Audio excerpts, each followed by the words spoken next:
Assalamualaikum warahmatullahi wabarakatuh. Selamat pagi anak-anak. Semoga dalam keadaan sehat ya. Hari ini kita akan mulai pembelajaran daring. Sebelumnya mari kita membaca doa agar dipermudahkan dalam mempelajari ilmu-ilmu baru. Bismillahirrahmanirrahim. Hari ini kita akan mempelajari tema 5B udara bersih bagi kesehatan. Subtema 1, cara tubuh mengolah udara bersih. Tujuan pembelajaran, siswa dapat mengelompokkan informasi, siswa dapat menjelaskan makna tanggung jawab, siswa dapat menganalisis peran ekonomi dalam mensejahterakan kehidupan masyarakat. Coba perhatikan gambar berikut ini. Dari gambar berikut ini, kita dapat mencari informasi. Bagaimana cara mencari informasi? Ya, dengan cara membuat pertanyaan dengan menggunakan kata kuncinya itu adik Simba. Apa, di mana, kapan, siapa, bagaimana, dan mengapa. Mari kita buat ya untuk mencari informasi. Yang pertama, kegiatan apa yang dilakukan berdasarkan gambar? Menurut kalian kegiatan apa ya yang dilakukan pada gambar? Iya, kegiatan menanam pohon. Di mana kegiatan tersebut dilaksanakan? Tempatnya di lapangan siaga. 3. Apakah manfaat dari melaksanakan kegiatan tersebut? Manfaat dari kegiatan tersebut dapat membuat lingkungan asri dan udara menjadi sehat. Yang keempat, siapa saja yang melakukan kegiatan tersebut? Kita bisa melihat siapa saja yang sedang menanam pohon.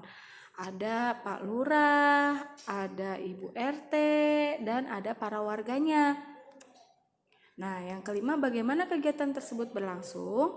Iya, kegiatan tersebut berlangsung dengan lancar. Mereka semua memiliki rasa tanggung jawab terhadap lingkungannya. Jadi mereka semua bekerja bakti bersama-sama menanam pohon agar tetap menjaga lingkungannya dan udaranya sehat.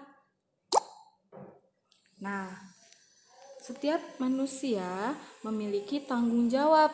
Kegiatan tanam pohon dilakukan para warga dengan penuh rasa tanggung jawab.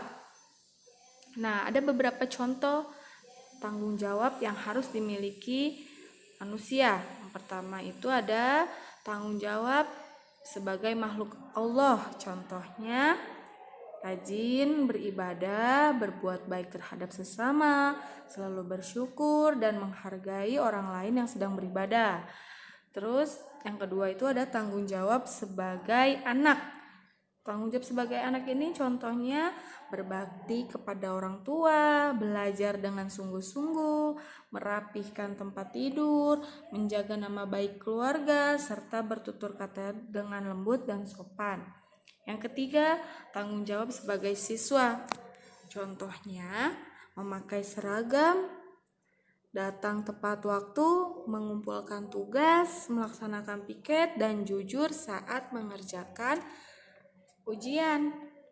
Yang keempat, ada tanggung jawab sebagai anggota masyarakat. Contohnya apa ya? Contohnya tadi ya sudah dilakukan pada gambar yang pertama, yaitu gotong royong, membersihkan lingkungan, menjaga keamanan lingkungan, membantu tetangga yang sedang kesusahan. Dan yang terakhir, tanggung jawab sebagai warga negara. Contohnya, mematuhi peraturan yang ada, mencintai budaya negeri sendiri, dan menjaga nama baik Indonesia. Ya, Indonesia sangat kaya dengan kekayaan alamnya dan keragaman budayanya. Serta Indonesia memiliki bentang alam yang indah. Indonesia misalkan bentang alamnya itu ada terdiri dari pegunungan, dataran tinggi, gunung, dan lautan. Setiap bentang alam memiliki potensi sumber daya alam yang dapat dimanfaatkan untuk memenuhi kebutuhan manusia.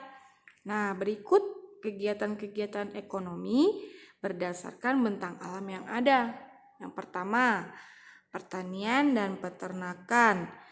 Daerah pegunungan biasanya memiliki tanah yang subur dan udara yang sangat segar. Tanah yang subur dimanfaatkan oleh masyarakat untuk kegiatan pertanian dan perkebunan.